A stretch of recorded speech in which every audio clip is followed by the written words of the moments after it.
अनंत श्री विभूषित जगत गुरु श्री कृपालु जी महाराज की प्रमुख प्रचारिका सुश्री ब्रज परकनी देवी जी वेदों, शास्त्रों, पुराणों एवं अन्य धर्म ग्रंथों में विरोधाभासी सिद्धांतों का समन्वय करते हुए भगवत प्राप्ति का सर्व सुगम सर्व साध्य मार्ग का प्रतिपादन करने जा रही हैं। आप लोग इनके सार गर्भित प्रवचनों को समाहित चित्त होकर श्रवण करें। इनका प्रवचन धारावाहिक होगा, अतः प्रतिदिन सुनना अनिवार्य है।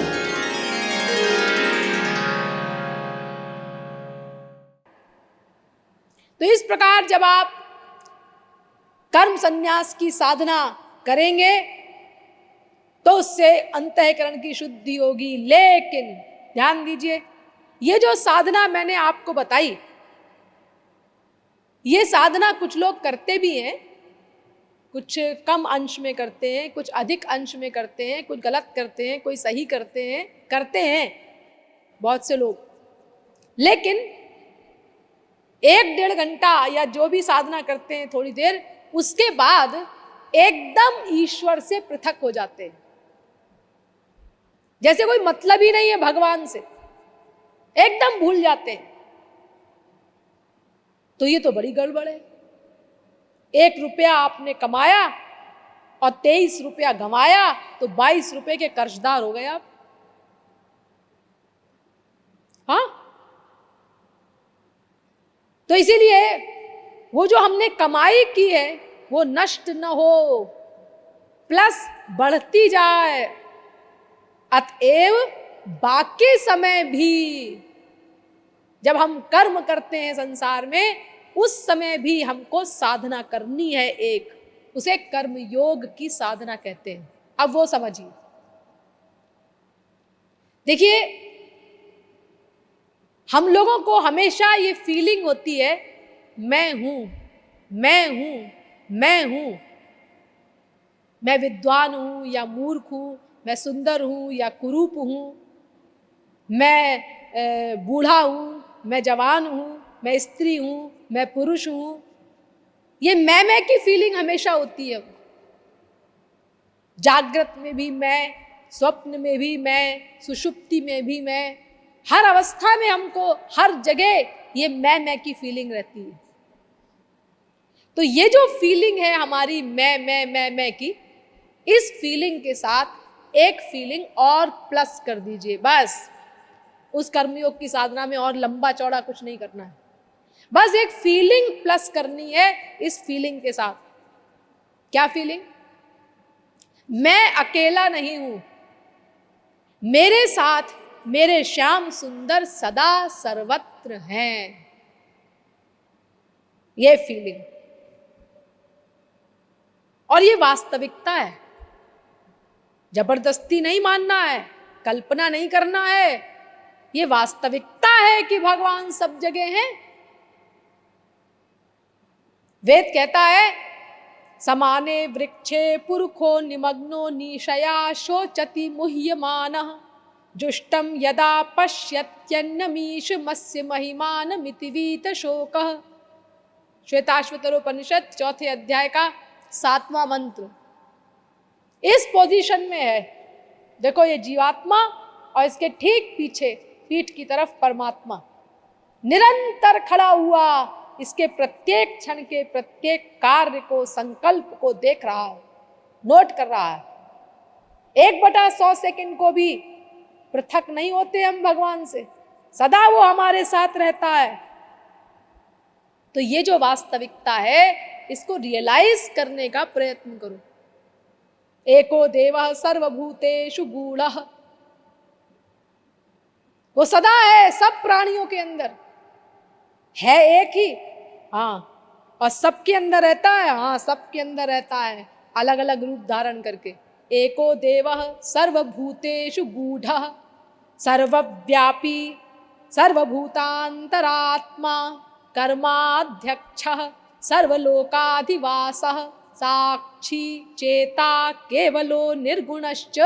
श्वेताश्वतरोपनिषद 6वें अध्याय का 11वां मंत्र। भीतर भी है, बाहर भी है, सब जगह है। इसीलिए आपको कोई कल्पना नहीं करनी है कि श्याम सुंदर मेरे साथ हैं, श्याम सुंदर मेरे साथ हैं, वो तो है ही हैं।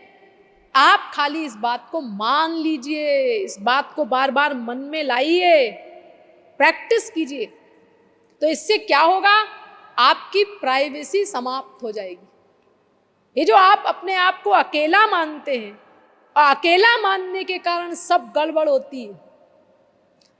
जितने भी दोष हमारे अंदर हैं, जिनसे हमारी आत्मा की शक्ति नष्ट हो रही है, ये सारे दोष अपने आप को अकेले मानने के कारण है। जितनी गड़बड़ हम करते हैं, मैं जो सोच रहा हूं उसको कोई नहीं जानता, मैं जो कर रहा हूं उसको कोई नहीं जानता, ये हमारा भ्रम है। आपका हर संकल्प नोट हो रहा है। इसीलिए कभी अपने को अकेला न मानो, सदा उनको अपने साथ महसूस करने का अभ्यास करो। और ये जितनी चीजें मैं आपको बता रही हूं, ये कहीं किताब में नहीं लिखी है। ये साधना जो बताने जा रही हूं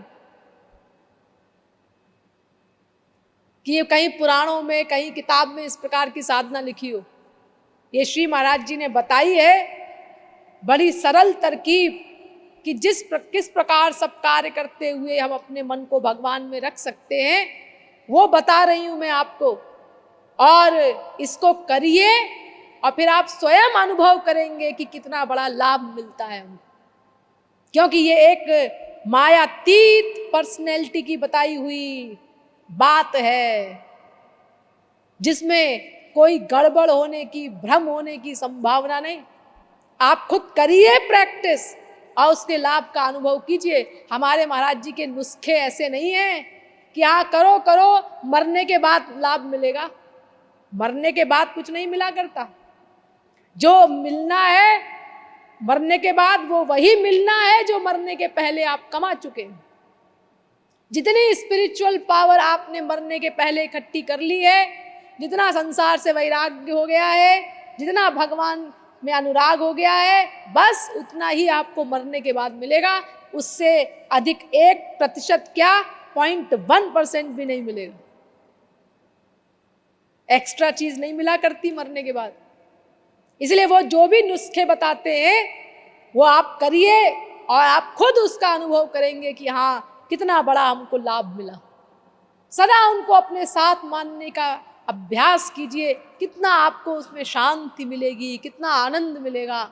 और ये जो मैं प्रैक्टिस बता रही हूँ, तो ये शुरू में अगर आप निरंतर नहीं कर पाएंगे, अगर हम भाई भगवान का चिंतन करते रहेंगे निरंतर, वो मेरे साथ है, वो मेरे साथ हैं, तो फिर हम काम कैसे करेंगे? वो हमारे गड़बड़ हो जाएंगे। तो उसकी वो सरल तरकीब बताते हैं कि भाई ऐसा करो कि पहले 1 घंटे में 1 क्षण के लिए भगवान का ध्यान करो। लेकिन कैसे करो? जैसे आप मान लीजिए ऑफिस में गए अपने, अब वहां पर आप कुर्सी पे बैठते होंगे या चलो जमीन पर ही बैठते होंगे, कहीं भी बैठते होंगे। वहां पर एक जगह निर्धारित कर लो मन से, कोई कोना कमरे का, कहीं भी कोई जगह, और वहां मन से श्याम सुंदर को खड़ा कर दो या बैठा दो, जैसी आपकी इच्छा हो। ये श्याम सुंदर मेरे हृदय में थे, मैंने उनसे कहा अब आप मेरे सामने आंखों के बैठ जाइए, तो मेरे हृदय से निकल करके सामने बैठ गए। अब उनको दिखा दिखा करके मैं अपना काम करूंगा। वो देख रहे हैं मैं अपना काम कर रहा हूं, वो नोट कर रहे हैं मैं जो कुछ चिंतन कर रहा हूं, बस मन से बैठा दिया। अब उसके बाद जब काम करते करते 1 घंटा हो जाए आपका, निगाह उठा करके देख लो, हाँ खड़े हैं या बैठे हैं। किसी को क्या पता चलेगा आप क्या कर रहे हैं? और आपका कोई काम भी नहीं गड़बड़ होगा, क्योंकि आप कोई समाधि तो लगाते नहीं है 8 घंटे की, 10 घंटे की। अरे कितनी बार आप ऑफिस में कभी छींक आ जाती है, कभी सिर खुजाते हैं, कभी इधर उधर देखते हैं, कभी कमर सीधी करते हैं, सब करते रहते हैं। तो 1 घंटे में अपना एक बार भगवान का ध्यान कर लिया। जितनी देर आपको टाइम मिला, 1 मिनट कर सकते हो तो 1 मिनट करो, आधा मिनट, 1 सेकंड ही करो बाबा, लेकिन करो। अब ये अभ्यास जब होने लगे, यानी हर 1 घंटे में भगवान को अपने साथ महसूस करो, उससे क्या होगा, उस 1 घंटे में आपने जो गड़बड़ की होगी उस पर ब्रेक लगेगा। अरे भगवान नोट कर रहे थे और मैं इतना गंदा चिंतन कर गया, क्या सोच रहे होंगे ठाकुर जी, कैसे उनकी कृपा मिलेगी अगर मैं इस तरह की गंदी बात सोचूंगा। तो अब आप सावधान हो जाएंगे। तो अगली बार अगर गड़बड़ होगी भी तो बहुत कम होगी और धीरे धीरे वो होनी बंद हो जाएगी। यानी ये प्राइवेसी हमारी समाप्त हो रही है, जो अपने आप को अकेले मानकर अपराध करते हैं।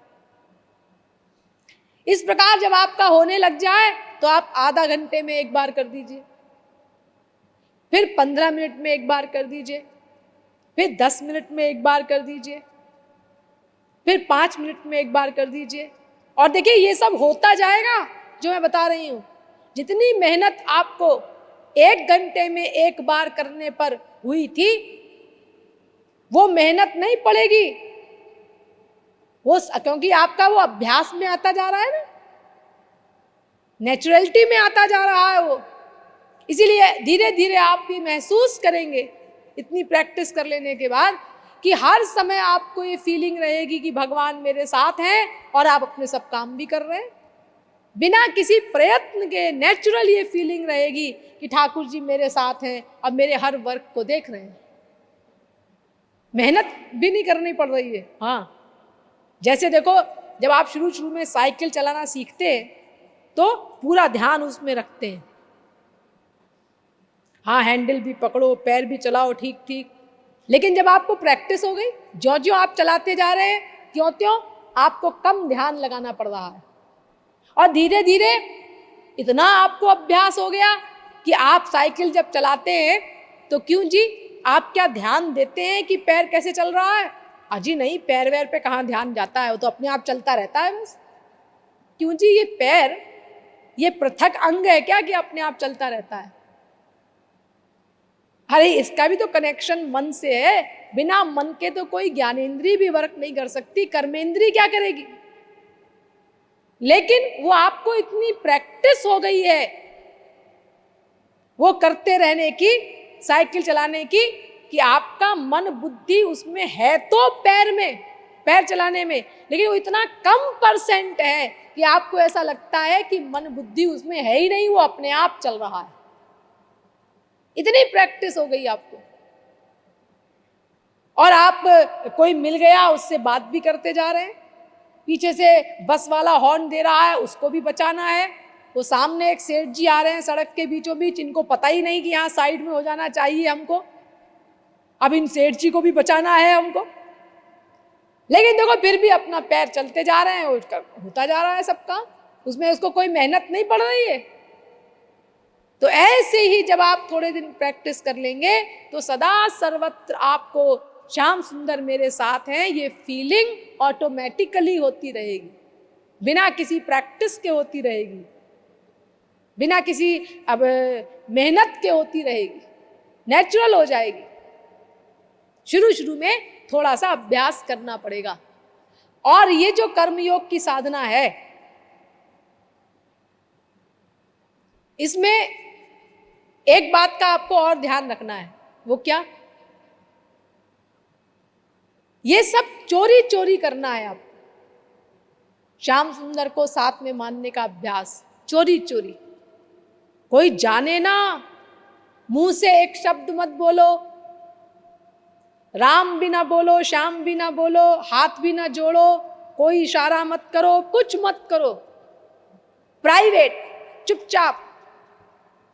बहुत से लॉ ऑफिसर्स होते हैं तो वो कोर्ट में माला लेकर के जाते हैं, जप माला। ऐसा नहीं करना चाहिए, प्रोपेगेंडा से बचना चाहिए। कोई आपका मजाक बनाए इसका अवसर क्यों दो किसी को? और वैसे भी प्रेम तो भक्ति तो छिपाने की चीज है, उसको हम क्यों आउट करें किसी को? इसलिए सब चोरी चोरी करो। अगर आपको समय मिल जाए, बीच में कोई काम नहीं है, ऑफिस में सब लोग गप्पे मार रहे हैं, मेज पे आपने सिर रख दिया, कोई बहाना कर दीजिए, सिर में दर्द हो रहा है। अब आप ध्यान करिए अपना ठाकुर जी का। ध्यान करते करते अगर आपके आंसू आ गए और किसी ने देख लिया, उसने कहा कि क्यों आंसू क्यों आ रहे हैं, क्यों रो रहे हो? अरे वो कुछ नहीं, वो बेटी की याद आ रही थी। लेकिन जी ये तो झूठ बोलना हो जाएगा। झूठ, इसे झूठ नहीं कहते। मैंने आपको पहले बताया ना, मन निमित्तम कृतम पापम मद धर्माय च कल्पते। मेरे निमित्त किया गया अधर्म भी धर्म है। अरे देखो, जितने ये महापुरुष लोग हैं, ये किस प्रकार अपने प्रेम को छिपाते हैं। एक गोपी ने दूसरी गोपी से पूछा, उस गोपी को सात्विक भावों का उद्रेक हो रहा था। तो एक गोपी ने, जो उसकी सहेली थी, उससे पूछा कि क्यों रे, क्या हो गया तुझे? राधे राधे गोविंदा, राधे राधे गोविंदा,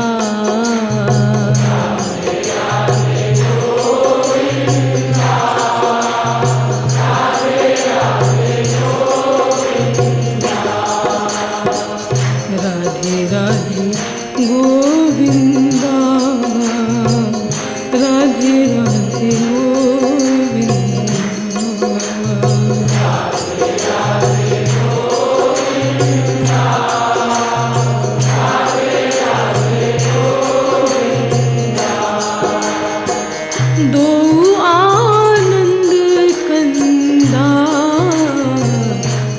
राधे राधे राधे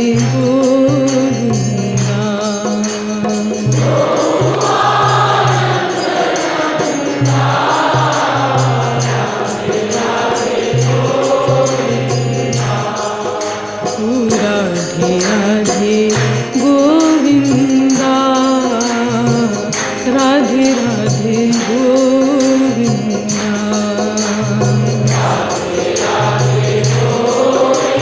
गोविंदा,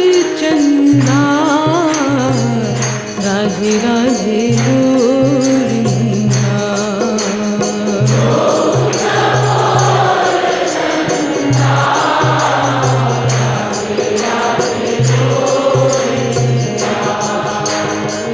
राधे राधे गोविंदा, राधे राधे गोविंदा,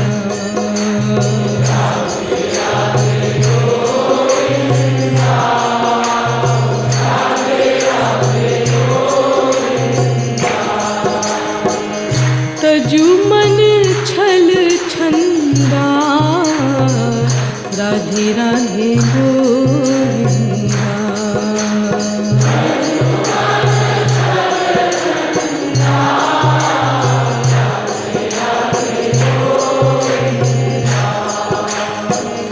राधे राधे गोविंदा,